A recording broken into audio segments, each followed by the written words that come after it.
Ladies and gentlemen, very welcome to my presentation with the comparison between the human eye and traditional LiDAR. It shows that a little bit better approach to implement LiDARs allow much better performance. First, I will give you an introduction into the human vision system. I call it HVS. The performance of the HVS is awesome, what we have in our head. The eye has a fantastic resolution. Imaging resolution is fantastic. So small objects can be seen far away. The eye also works very, very good in huge brightness dynamic range. From starlight to full sunlight, the eye works. The HVS in general is also able to estimate distance. And the HVS actually is a system of two eyes and a dedicated computer system. It's our brain. So that's the human vision system. And just a few things I mentioned right before. For example, the resolution to see small objects from far away, or the huge brightness dynamic range is far better than any current available LiDAR systems. And what is the reason behind? What are the secrets? The eye is very, very clever designed, and the human vision system in general is very clever designed.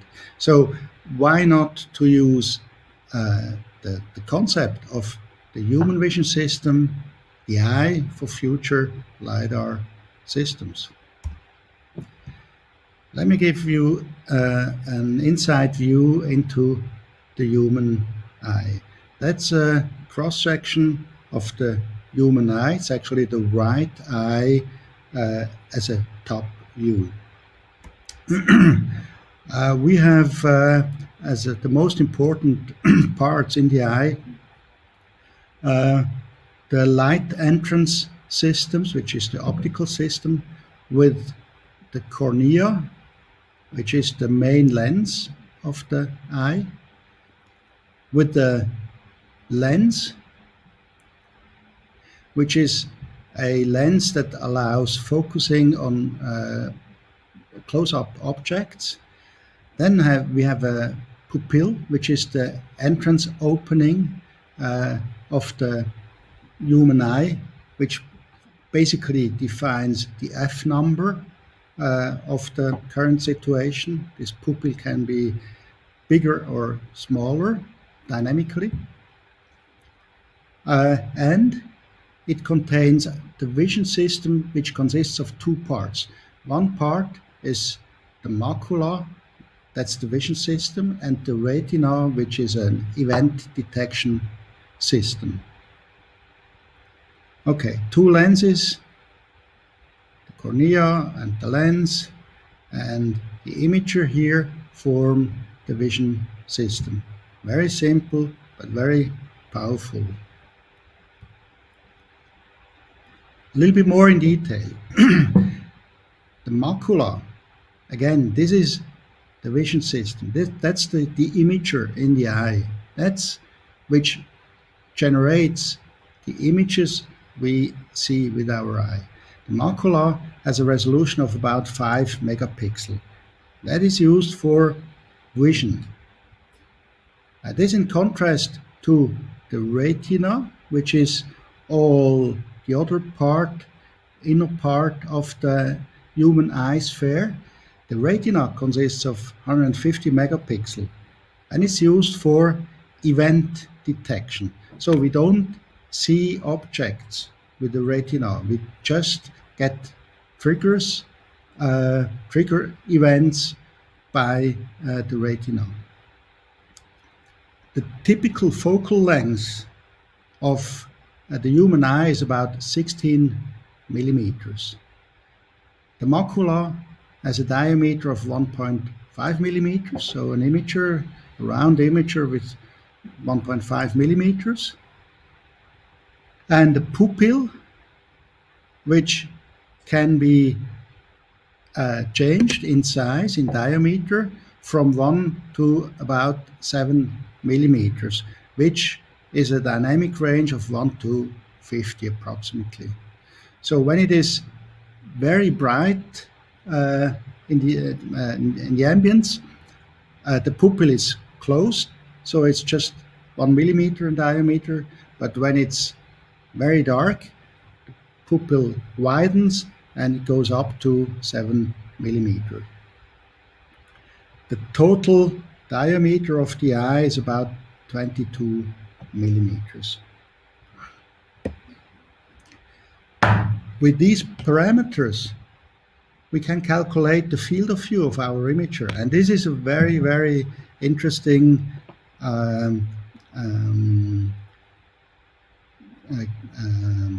topic in the eye. The field of view of the human eye is about 5.7 degrees only. So it's not 180 degrees or 120 or 60. It's about 5.7 degrees. And that's because of the focal length of 16 millimeters and the macular diameter. So what we see as humans is just this small segment or cone in the area. But what we can do is we can move our eye. We can move it up or down. So there's the eye movement without moving the head. That allows a vertical change of the field of the optical axis of about 135 degrees. Horizontal movement is even more. That's why our eyes are more slots. The eye opening between the lids is a slot, basically. So from left to right, about 160 degrees is possible. So the total field of view is 160 degrees by 135 degrees. Let's summarize the capabilities of the eye. The field of view and the active field of view for vision is 5.7 degrees only. It's a cone. Eye movement, explained that before. The imager resolution is 5 megapixel, and using these values to calculate the imager, the pixel resolution in space, it's about 0.0026 degrees. That means we can see very small objects on long distance. And 2 simple lenses are good enough to achieve this required resolution. And very important to consider, the retina with 150 megapixel is for event detection only. So the human eye to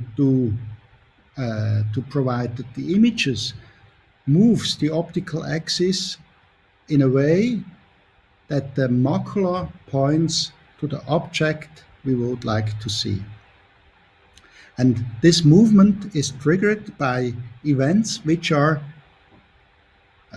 detected by the retina. Not only by the retina, also our audio system, the ears, help to look into the right direction.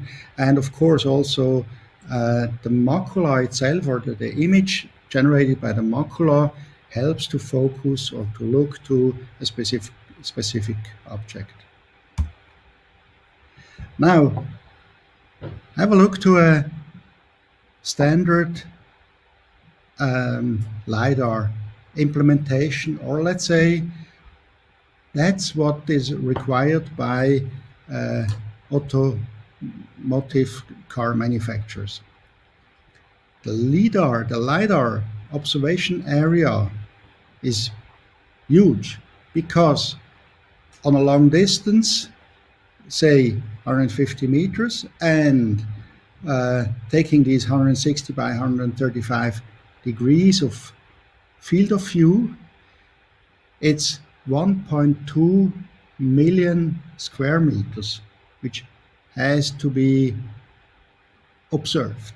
1.2 million square meters. And a LiDAR is an active system, so it illuminates the scenery, these 1.2 million meters square, and then from objects in that scenery we get some photons back, which then can be used to calculate or to determine the distance. So because of this very, very big area of 1.2 million meters square, if we want to do that in a simultaneous illumination, saying doing a solid state LiDAR, it needs huge power, huge optical power. And this is somehow not very clever. For example, this area here never points to an object, at least not in that situation, that we need to see an object here. Or, I mean, if there is a bird in 150 meters distance, 20 meters above the ground, we don't need to detect it, so we do not have to look at this. Okay. How does the human eye work in such a situation? It does not look into the whole scenery constantly. So it looks maybe here at shown with this blue dot, or then moves left and right, or maybe up, down, up, right, and so on. So the human eye scans the scenery, but the human eye focuses only to those locations when we drive a car, for example, where danger is expected or where we need special attention. So the human eye is a very, very nice designed thing, because it moves typically 100,000 times every day. That's many, many, many movements over the lifetime of a human. So reliability is incredible. Even when we are 90 years old, this eye movement still works very, very good. And also, it's really a nice design. The human eye is designed that is very lightweight. The weight is about 22 grams only. So the settling time to point to a different location is 50 milliseconds only. So let's compare a flash LiDAR with a LiDAR which would be built like a human eye. Let's have a look to the specification first. Let's consider we want to see an object in a distance of 150 meters. This object should have a reflectivity of 10% only, so very dark object. And the object should have a size of 10 by 10 centimeters, which means it's 0.04 degrees at 150 meters. So let's take this object as an example here. The field of view of our vision system should be 160 by 135, so what the eye actually allows. Okay, now let's have a look into this comparison. This column here shows the conventional LiDAR approach, and the column to the right shows the same thing if we would implement a LiDAR like a human eye, provided that we can move our viewing axis. Okay, conventional LiDAR approach, to see the small object, we need an imager resolution of 4000 by 3375 pixel. So it's 13.5 megapixel. Frankly speaking, I don't know a LiDAR which is even close to that. It's a LiDAR system is rather 100 kilopixel or something like this, so far away to see the very small objects. With a human eye, so 5.7 degrees field of view, but movable, the resolution necessary is 100 by 100 pixel only, 10 kilopixel. So very low resolution needed. That means also the controller or the image processing system does not need a lot of imaging power, processing power. Here, with the conventional approach, processing 13.5 million pixels per frame and then 10 frames per second needs very fast computers, FPGA, which makes it expensive. 100 by 100 pixels to evaluate needs maybe a $2 controller, good enough. Typical LiDARs have a frame rate of 10 frames per second. That's good so far. The eye, because it does not see the whole scenery, it needs a higher frame rate. And by using the Nyquist theorem, which says that we have to double sample the images with a 50 millisecond positioning time, we need 40 frames per second. So it has to be 4 times faster than a LiDAR, but processing so little number of pixels, it's an easy thing. But now here comes the hammer. The optical power needed to do a conventional LiDAR approach to see this field of view of 160 by 135 degrees and detect a 10% reflecting object at a distance of 150 meters, it needs 27 kilowatt of optical power to see this object everywhere in this field of view, in this scenery. The LiDAR with the eye as a model needs 19 watt only, because we only have to illuminate the 5.7 degrees. Okay, of course there are some pros and cons. Pro for the approach with the human eyes, it does not require high resolution, it needs just little illumination power, small size, and it needs a simple imager lens only. Makes it very low cost. The imager is cost effective, lens is cost effective, not much processing power is needed, and the illumination cost is very little. 19 watt is not that much. Contrary, it needs a manipulator, a gantry that allows manipulation of distance change horizontal and vertically, and it needs an event detection sensor system that points to the area which an event occurs or attention has to be taken place.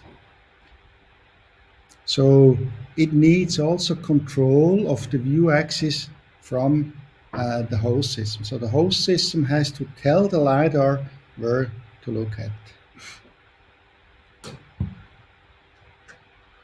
The human eye is a very powerful optical system, and it's a simple, very simple design. Of course, there are some more secrets that would